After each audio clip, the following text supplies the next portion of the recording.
C'est la Tribune présente le 18-19 d'Edwige Chevrillon. Vous êtes toujours dans le 18-19, peut-être un peu moins glamour, mais peut-être plus proche de notre réalité. Denis Lebossé, bonsoir. Bonsoir. Merci d'être avec nous. Vous êtes président du cabinet ARC et vous publiez votre baromètre avec l'IFOP. C'est semestriel, c'est quoi ? Semestriel. Oui, semestriel. Sur le moral des entreprises, le moral des chefs d'entreprise. On va en parler dans un instant parce qu'il y a quand même des enseignements assez forts. Et à vos côtés, Ludovic Dessauté, directeur de la rédaction de la Tribune. Bonsoir Ludovic. Bonsoir Edwige. Merci d'être là. Alors, il faut quand même préciser, vu que l'environnement, il évolue très très vite. Vous l'avez fait auprès de 500 entreprises de plus de 50 salariés de 7 avril au 6 mai. Depuis, il y a eu une sorte d'accord, en tous les cas, avec l'Iran, ce qui fait que le prix du baril est en dessous, autour de $75. En tous les cas, c'est ce que nous disait hier Patrick Pouyanné.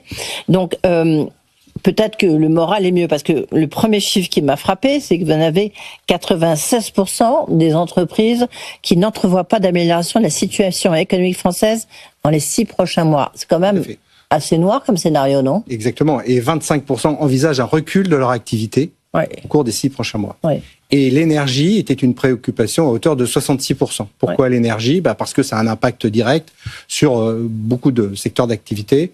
Notamment, on peut penser aux engrais sur l'agroalimentaire, mais aussi la plasturgie. Beaucoup de domaines, des pans entiers de l'économie dépendent bien sûr de l'énergie, tout le monde le sait. Et mais 96%, je trouve que c'est énorme. Oui. Non ? Oui, c'est un montant. Vous n'avez pas été, vous, surpris par rapport aux autres baromètres Bien sûr, par rapport aux autres baromètres. Et notamment, la dernière fois, on était à combien, vous vous souvenez ? Aux alentours de 77. Oui, quand même.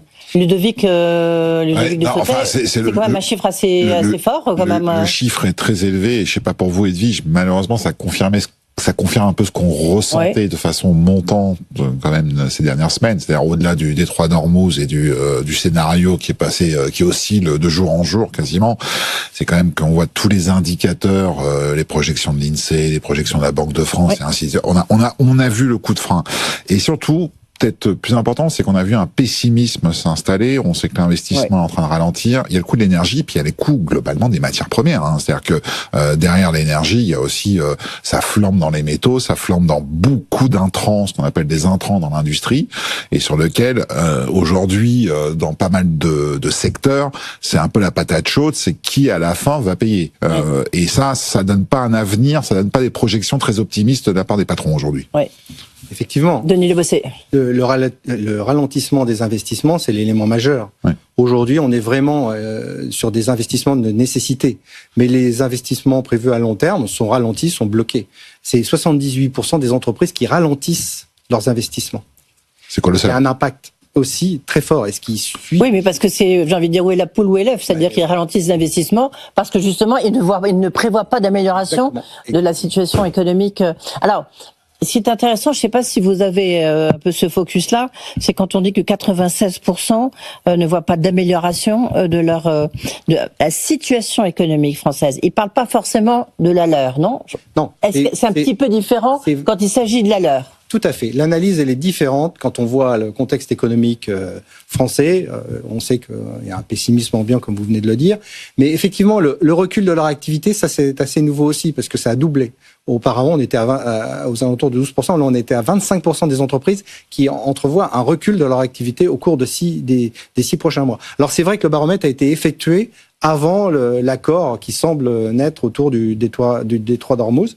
Néanmoins, l'impact est toujours fort. Oui, tout le temps. Alors, il faut faire attention de ne pas dire trop de chiffres. Enfin, 63% anticipent une stabilité de leur activité, moins 9% par rapport à votre dernier baromètre. Tout à fait. Ouais. J'ajoute un point, c'est que probablement, en mettant de côté le détroit d'Ormuz, mais ce qui est déjà colossal dans les commentaires et dans la lecture des chiffres qu'on vient de partager, j'allais dire, la présidentielle fait que de toute façon, on partait déjà sur une trajectoire sur laquelle beaucoup de patrons n'étaient pas dans une projection hyper optimiste, honnêtement. C'est-à-dire qu'on sait que on va rentrer dans une séquence politique compliqué, complexe, sur lequel la visibilité est faible, où on ne sait pas très bien politiquement où va le pays. Quel angle économique dans un an on vivra collectivement sur le résultat de la présidentielle. Alors ça, vous rajoutez les 3 Hormuz, j'allais dire, c'est plus que la cerise sur le gâteau, c'est la pastèque sur le gâteau, là. Ouais.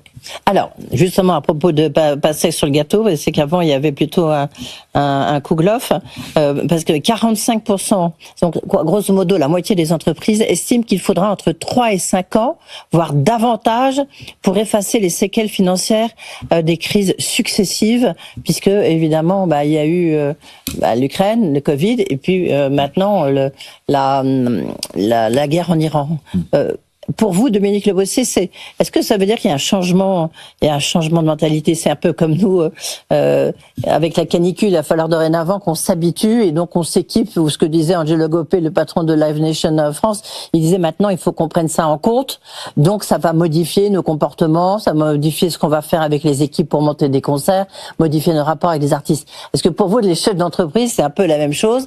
C'est-à-dire que maintenant il faut qu'ils se mettent dans une logique pas de guerre, évidemment, c'est excessif, mais enfin, il y a une logique de perturbation.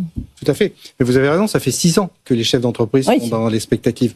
On peut ajouter la dissolution. Oui. Les manques de budget, 2 budgets avec un improvisé, voilà. Donc ils nous donnent. On a vu des. Et encore, vous n'avez pas vu le 3e. J'ai envie de dire. Donc, on a vu clairement des chiffres dès la dissolution, les budgets, enfin une instabilité politique, enfin instabilité entre guillemets, mais un manque de. Et les entreprises ont réellement besoin de confiance pour investir et pour embaucher, pour recruter. Elles ont besoin de confiance. Et aujourd'hui, ce qui ressort du baromètre, c'est clairement que les entreprises ont besoin de retrouver la confiance. Alors, vous avez raison, l'instabilité des éventuels futurs, enfin de l'éventuelle présidentielle, enfin de la présidentielle et des éventuels candidats, ça accentue encore ce climat anxiogène, quoi. Oui.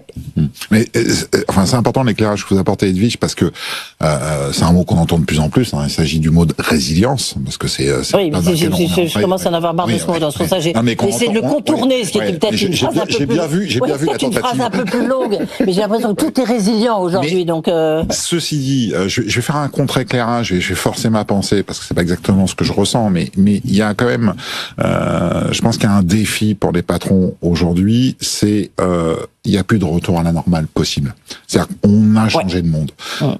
Et c'est peut-être ça qu'on est en train de vivre collectivement, y compris les dirigeants d'entreprise, c'est l'acceptation que l'instabilité devient chronique, finalement. C'est très difficile parce que malheureusement, je pense qu'il va falloir qu'on s'habitue et finalement, c'est un peu une façon de recomposer son logiciel. C'est se dire que aujourd'hui, une crise en succède une autre. On regarde juste depuis le début d'année, elles n'ont pas toutes le même impact. Venezuela, Groenland, Hormuz. Enfin, je vous rappelle, c'est chaque mois apporte son lot de nouveautés et de potentielles instabilités plus ou moins profondes. C'est colossal. C'est probablement le monde dans lequel on va et il va falloir apprendre à piloter les entreprises comme ça. Oui. C'est-à-dire croire qu'on peut revenir à quelque chose. C'est malheureusement probablement se figer. Il y a près de 8 entreprises sur 10, toujours selon votre baromètre, le ARC IFOP, qui estiment que le contexte économique et géopolitique actuel constitue un frein aux décisions d'investissement de leurs clients. Donc ça veut dire que eux aussi n'investissent plus, mais surtout, c'est qu'en face, leurs clients n'investissent plus. Tout à fait. Vous devez en sortir parce que ARC, c'est un cabinet qui travaille beaucoup avec les PME. Tout à fait. On est avec les PME, les ETI et les grandes entreprises. On a un spectre assez large. Et effectivement, aujourd'hui, on voit que des pans, enfin, un nombre important d'entreprises ne savent pas s'adapter à ce nouveau contexte économique. Et on a eu près de 70 000 dépôts de bilan l'année dernière. Cette année, on aura exactement la même chose, parce que vous avez une structure d'entreprise française qui n'est pas assez capitalisée, qui manque de fonds propres, qui n'a pas accès de ce fait au concours bancaire. Les assureurs crédits n'accordent pas non plus de garantie. Donc ce sont des entreprises qui, au fil de l'eau, rencontrent des difficultés financières qui sont quasiment insolubles. En plus, il y a un phénomène que vous relevez aussi sur les retards de paiement. Voilà. Ça c'est un point. Ça c'est la mauvaise nouvelle, hein. Ça c'est la mauvaise nouvelle. C'est une mauvaise nouvelle récurrente, mais ça s'empire. Ouais. Voilà. Là, on atteint 19 jours de retard de paiement. Contre 17, c'était ça à peu près. Ça. C'était contre exactement 17. Donc, une détérioration des retards de paiement, due essentiellement à une pratique de certains grands groupes, parce que on peut pas stigmatiser les grands groupes. Certains sont très vertueux et d'autres ne respectent pas, voire allongent les délais de paiement en en externalisant la gestion de leurs factures dans des pays exotiques. Et puis, vous avez des entreprises qui, au fil de l'eau, allongent les délais de paiement parce que, et ce qui ressort du baromètre, c'est que 80% des entreprises considèrent les délais de paiement comme une variable d'ajustement. Oui. Ouais. Et il y a presque encore plus inquiétant, c'est ce que vous dites ensuite, c'est que sur l'assurance crédit, il y en a une entreprise sur deux qui estime que, regarde la situation économique actuelle, les assureurs crédit se désengagent des PME. Et ce n'est pas fini. Vous avez 72%, quoi, les 2/3 des entreprises interrogées, qui disent que les banques sont en train de se détourner aussi des PME. Ça, c'est quand même un phénomène un peu nouveau, non, Denis Lavoisier? Il faut relativiser.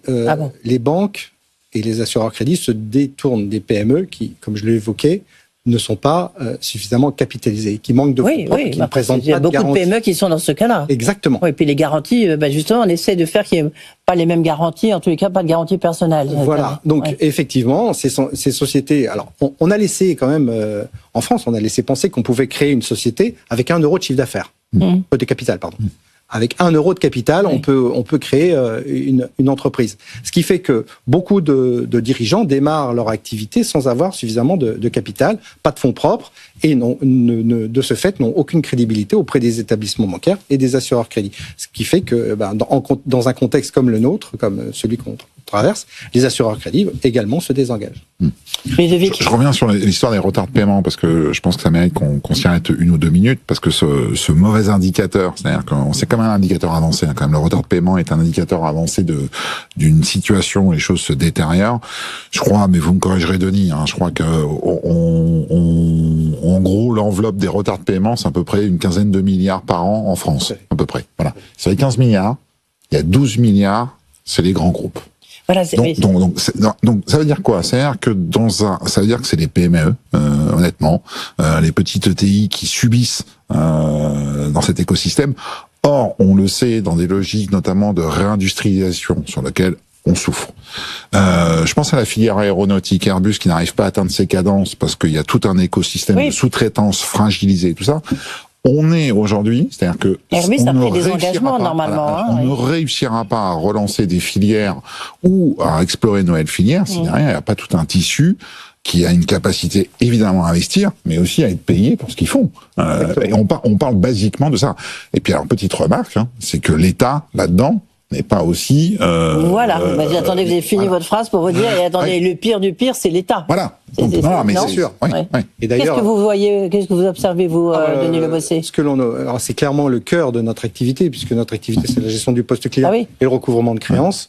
Malheureusement, et là, c'est une grande disparité. Et au fil des années, on a quand même eu une amélioration de certaines entreprises publiques, de certains ministères, qui, eux, respectent les délais de paiement. Par contre, et c'est une certaine collectivité territoriale locale, et on ne sait pas pourquoi, ne respectent absolument pas les délais de paiement, alors que d'autres sont très vertueuses. Et le public, en général, allonge les délais de paiement. Et ce qui ressort de notre baromètre, c'est que 51% des PME ne répondent pas aux appels d'offres du secteur public de peur de ne pas être réglés dans les délais. Et aujourd'hui, sur les pénalités, c'en est où? C'est-à-dire que les entreprises osent appliquer des pénalités? Alors voilà. Parce que c'est le rapport de force, ça aussi. Exactement. On est dans un rapport de force qui fait que aujourd'hui, certaines entreprises, et notamment des TPE, PME, sont totalement tétanisés à l'idée d'aller réclamer le paiement de leurs factures auprès de leurs clients grands comptes, alors publics, que ce soit des PME, des ETI qui peuvent être le grand compte d'une TPE ou d'une PME, ou alors les grandes entreprises qui sont tétanisées à l'idée d'aller réclamer le paiement de leurs factures de peur de perdre des parts de marché. Ah oui, ouais. Alors les pénalités, bien évidemment, on n'ose pas les réclamer. Ouais. Quand vous dites les assureurs crédits se détournent un peu des PME, puisque vous faites dans le recouvrement, est-ce que c'est parce que c'était quand même un outil quand même très utile pour les PME? C'est un outil qui est utile, qui est toujours utile pour les entreprises solvables. Oui, voilà. Bien sûr, oui. Mais celles qui ne sont pas solvables, qui ne présentent pas de solvabilité, elles ne peuvent pas être garanties par les assureurs crédits, au même titre que les banques d'ailleurs ne les financent pas. Oui, le problème, c'est du côté des banques, on a souvent cet écho-là, c'est que même des entreprises qui sont dans des secteurs difficiles, on voit que les banques sont parfois défaillantes. Ouais, elles sont frileuses, même. On peut le dire. Hein, Ouais. Non, mais vraiment frileuses. Et le point qui est soulevé par Denis, qui va rejoindre. Heureusement qu'il y a la BPI. Ouais. Heureusement qu'il y a la BPI. Mais on va croiser un débat qui est plus large. C'est le débat de l'investissement, mais au sens large, sur lequel il y a un problème français, il y a un problème européen. On le sait aussi. On a un problème, honnêtement, aujourd'hui. Ça fait des mois et des mois, voire des années, à minima, je vais le dater depuis le rapport de Draghi, qu'on parle d'une union de marché des capitaux. On n'est pas capable aujourd'hui aussi d'alimenter la pompe par le bas, parce que ces entreprises, elles doivent évidemment se faire payer quand elles fournissent, mais elles doivent aussi avoir la capacité à investir quand il s'agit de se recomposer un outil industriel, d'évoluer tout ça. Et là, c'est la double sanction. C'est-à-dire que c'est vraiment la double sanction. Donc, on peut pas en vouloir du coup aux 96%, c'est ça, Oui. Denis, d'être pessimiste. Non, j'allais dire, d'un côté on se fait pas payer, de l'autre côté on se fait pas financer. C'est dur d'être optimiste, hein. Denis Lebossé. Et alors, sur le sujet, le gouvernement, là, avec le sénateur Rietmann, qui a engagé une loi pour plafonner le montant des amendes administratives à 1% du chiffre d'affaires mondial. Qui sont des amendes qui sont affligées aux entreprises qui ne respectent pas les délais de paiement. Alors qu'aujourd'hui, le montant est de 2 millions maximum. Ce qui fait qu'une entreprise... Non, mais attendez, il faut vous m'expliquer là, parce que Ça, c'est aujourd'hui, c'est pas appliqué, hein, c'est une proposition Non, de loi qui a c'est été une passée au Sénat. c'est une PPL ou c'est un projet de loi? C'est un projet de loi qui a été voté au Sénat. Sénat, mais qui doit passer par l'Assemblée nationale aujourd'hui. Oui, parce que c'est-à-dire que, attendez, si moi je suis une PME, je conteste par exemple ce que fait Airbus qui me doit de l'argent, il va être sanctionné à hauteur de 1% de son chiffre mondial? Non. Si la DGCCRF... Non, mais c'est pas possible.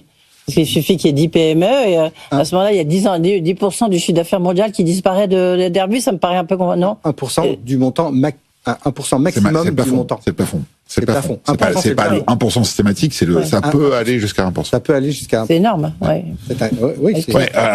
Mais en fait, on va boucler la conversation. C'est-à-dire, c'est à la fois énorme, mais encore faut-il avoir le courage de le réclamer. Non, mais parce que aujourd'hui, beaucoup de petites entreprises, je suis pas sûr qu'elles oseront aller jusqu'à, si la force de frappe est le 1%, oseront provoquer des grands comptes sur ce terrain-là. Ce sont des amendes administratives. Oui, bien sûr. Qui sont affligées par la DGCCRF. Oui. La question, pardon, est-ce que, alors c'est pas dans votre baromètre, mais on voit bien qu'il y a eu des devis qui ont été faits avec des prix qui ne correspondent plus du tout, je veux dire, au niveau de la matière première. Donc ils se sont retrouvés avec les clients souvent avec des devis qui étaient qui a largement dépassé. Est-ce que vous l'observez ça auprès de chefs d'entreprise? Dans des domaines d'activité qui sont impactés par les hausses du coût de l'énergie, par exemple. Vous avez bien sûr dans le gaz, par exemple. Nous travaillons avec des clients qui sont dans le domaine du gaz. Et bien évidemment, donc ils ont des contrats, il y a des négociations, et puis il y a des négociations qui sont en cours pour tenter de trouver un accord, et des protocoles d'accord sont signés entre les fournisseurs. Mais justement, quels sont les... puisque vous recouvrez des créances, est-ce que la discussion, elle se fait facilement parce qu'il y a de la compréhension par rapport au contexte géopolitique, ou simplement des gens qui disent, attendez, moi, mon devis, il était de temps, donc, non, voilà, vous devez respecter votre devis. Oui, alors, les contrats... Qu'est-ce que vous voyez? Les contrats prévoient quand même ces possibilités. Quand vous êtes dans des domaines s'ils sont bien ficelés, alors. S'ils sont bien ficelés, ils prévoient des possibilités dans des domaines aussi fluctuants que l'énergie. Les matières premières. Les matières premières. Bon. Et en général, globalement, on voit des accords à hauteur de 90%. On voit des accords. Il y a des accords qui sont acceptés par les clients, qui comprennent bien que la hausse de l'énergie, elle est globale pour tout le monde. Après, des négociations interviennent dans le montant de la hausse. Tiens, j'ai une question pour vous, Ludovic de Sauté. Qu'est-ce que vous pensez, vous, de la grève climatique et du congé climatique. Alors, c'est pas la même chose, là, tout ça tourne autour du climat. Ouais. Mais est-ce que vous avez une théorie? Est-ce que vous allez faire un édito là-dessus? Est-ce que vous êtes favorable? Pas prévu. C'est évidemment, j'ai vu que Patrick Martin avait réagi il y a 48 heures. C'est-à-dire que évidemment la question elle est grave parce qu'on est en train de la vivre collectivement. Il suffit de sortir de ce studio et pour avoir un sentiment d'être plongé dans un sèche-cheveux géant. Mais c'est la mauvaise réponse. C'est-à-dire que je pense qu'on peut pas aborder aujourd'hui tous les points en se disant qu'à chaque fois il s'agit de baisser la valeur travail. C'est-à-dire que il y a une vraie question. Il y a une vraie question, notamment sur des certains métiers qui sont lourdement exposés. Il y a des questions d'aménagement, il y a des questions de transition. Maintenant, c'est pas sur le fait que plus il va faire chaud, moins on va travailler. C'est-à-dire que c'est pas l'équation est mal posée. Moi, j'avais une question, si vous permettez, Edwige, pour Denis. Ouais. Alors allez-y, je vous en prie. Non, mais c'était juste pour voir par rapport à cette notion de retard de paiement, l'influence ou pas, c'est au 1er septembre de la facture électronique. Et ben voilà.